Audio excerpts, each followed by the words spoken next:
Good morning on this 100% humidity, rain-filled day. Who's bringing the sunshine today? I love days that begin with listing appointments. So today I'm on my way to list a house. I got the call from an acquaintance of mine. Her mother was trying to sell her house. I'm going to give you the story about this situation, and then I'm going to talk to you about contingencies, okay? So I got a call last week from somebody that said her mother was thinking about selling her house, but she had reached out to another realtor, and there was a question about where the property boundaries lie in regard to a railroad track.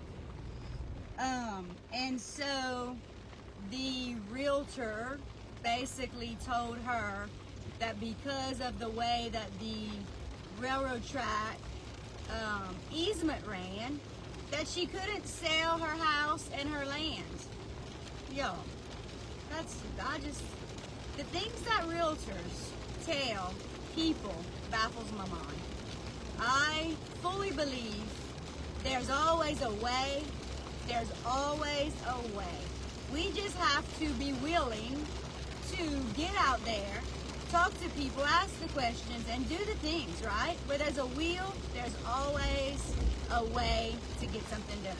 And so she called me and said, I really want to sell my house, but if the railroad company has an easement through part of my yard, can I sell it? Well, listen, she bought it. She has it, she owns it. Why in the world would she not be able to sell it? That's just crazy that another realtor told her that she couldn't sell the property. It makes literally no sense. So, I'm meeting with her today. She has sent me some pictures already. The house is beautiful. And so I will be sharing that one pretty soon. So let's talk about what in the world does a contingent offer mean. A contingent offer means that the sale of a house or land is contingent on the sale of something else. So, it can be anything. It can be land, it can be a house, it can be whatever the case may be. So, currently I'm working with sellers right now who are looking to purchase a home that is for sale by owner. It has never hit the market. This couple was looking to buy for a different school zone for their children. So they heard that these people were selling their house, and they are very much interested in wanting to buy that house. And so it's very tricky because there's lots of wheels in motion when something like that happens, because they have a house that they want to sell, right? But they only want to sell it if they can buy the other person's house, and the other person is looking to buy another house. So it's absolutely a ripple effect. And so a contingent offer means it's contingent on the purchase and the sale of something else. Now, so these people that are selling their house and want to buy this other house, they received an offer from buyers that want to buy their house. These buyers are moving from another state and do not want to wait for these people to wait on the other people who are then waiting on another house, right? And so we came up with a plan that we put into motion without it being a contingent and to safeguard everyone involved. And so just remember this, the point is, where there's a will, there's always a way, all the time. There's always a different solution, and so being open to different ideas and new ideas is important. If you are thinking about buying and selling, know that a huge part of buying and selling is having a realtor on your side who lets you make those choices for yourself, and that is not pushy. Listen, I am very much strong-willed. I am very independent, but when it comes to the buying and selling of property, this is one thing you will never find. I will never speak for my clients. I will never put words in their mouth.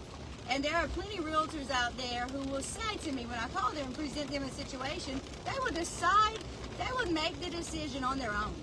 And that is not what we're hired to do. When you hire us, you're hiring us to be your voice without you actually doing all the negotiations and everything, but be your voice. So make sure that when you're interviewing realtors, and you should absolutely interview realtors before you hire them, say, are you going to ask me before you say or do something, or are you just going to make that decision on your own? And listen, I'm telling you, probably about 50% of realtors are going to say, well, no, I'll just do what's in your best interest. Listen, I'm not a mind reader. I am not going to pretend to be. And so before I say my clients want to do this or my clients have chosen to do this, I'm going to call up the buyer or the seller and say, look, this is the situation. How do you feel about it? All right? I'll give you an example. On an inspection, okay? So you have an inspection. An inspector's job is to find things wrong with the house. There might be 25 things wrong on an inspection with the house. I am not going to decide, based on that inspection, what the buyer feels like is important and wants to have fixed, or maybe might want a price reduction, or listen, maybe even wants to cancel the contract. That is not my decision at all to make. You might have, when you do an inspection, you might have plumbing issues, and the plumbing issues don't bother you because you're great at fixing plumbing, right? You might have a plumbing background and you're just great at plumbing, and you're like, you know what, that doesn't even matter. Well, somebody else might have a background in electrical, and so I am never going to make that decision. Now, if a buyer says to me, looking at the inspection report, what things do you think are major? What things do you think we should ask to be fixed? Absolutely, I'm going to give you my opinion. But it's ultimately up to you that's going to be living in the house. It's ultimately up to you to decide, am I going to ask them to fix things, to reduce the price, or just cancel it? But I'm never going to push you into doing something that you don't want to do. It's your buy. It's you the one that's buying the house. So just remember that when you're interviewing realtors, you want someone that is strong-willed, that's independent, that's great at negotiations, that's professional, that has a great reputation about getting along with other people, because that's so important in this business. Listen, I have so many amazing, great friends that are realtors in this business, and we work so closely together. There's just a very small handful of some that I just do not particularly care for because they're not ethical. They're in it to make the most amount of money possible for themselves, and they're not thinking about the clients a lot of the times. And sometimes they're just petty and not professional. Thankfully, that's a very small minority. I would say probably close to 98% of realtors are phenomenal people to deal with on a daily basis, and I love dealing with them. So, a contingent offer. If you have a house to sell before you can buy, it happens every day of the week, and it's absolutely doable. It does require some creative thinking. It does require thinking outside of the box. It does require lots of patience, but you absolutely want a realtor who has done it many times so that your contract protects you 100%. You want to always be protected, and you don't want to get into a situation that you cannot get out of. Remember that. So when you're interviewing realtors, make sure you ask them, I would say, how many deals have you closed in the last couple of months and in the last couple of years, but how many have not closed? How many went under contract that fell apart? And I will tell you, for me, no, like maybe less than 1%. Less than 1% of deals fall apart. We get them under contract, we do what we need to do, and we get them to the closing table. And that's huge because that's what you want, right? So guys, if you're on the wet roads today, please be so careful. If you're an educator and you're listening to this, check out all those red Solo cups in the back seat of my Jeep. I cannot wait to celebrate y'all this afternoon, right after school. It is going to be the biggest end of the year school celebration you have ever seen, because if you are an educator, you absolutely deserve all of the accolades, all of the love, all the support and all of the end of the year motivation to get you through these last couple of weeks, because I know the last couple of years have been very, very stressful in the school system. We know that. So tonight, it's your night if you're an educator.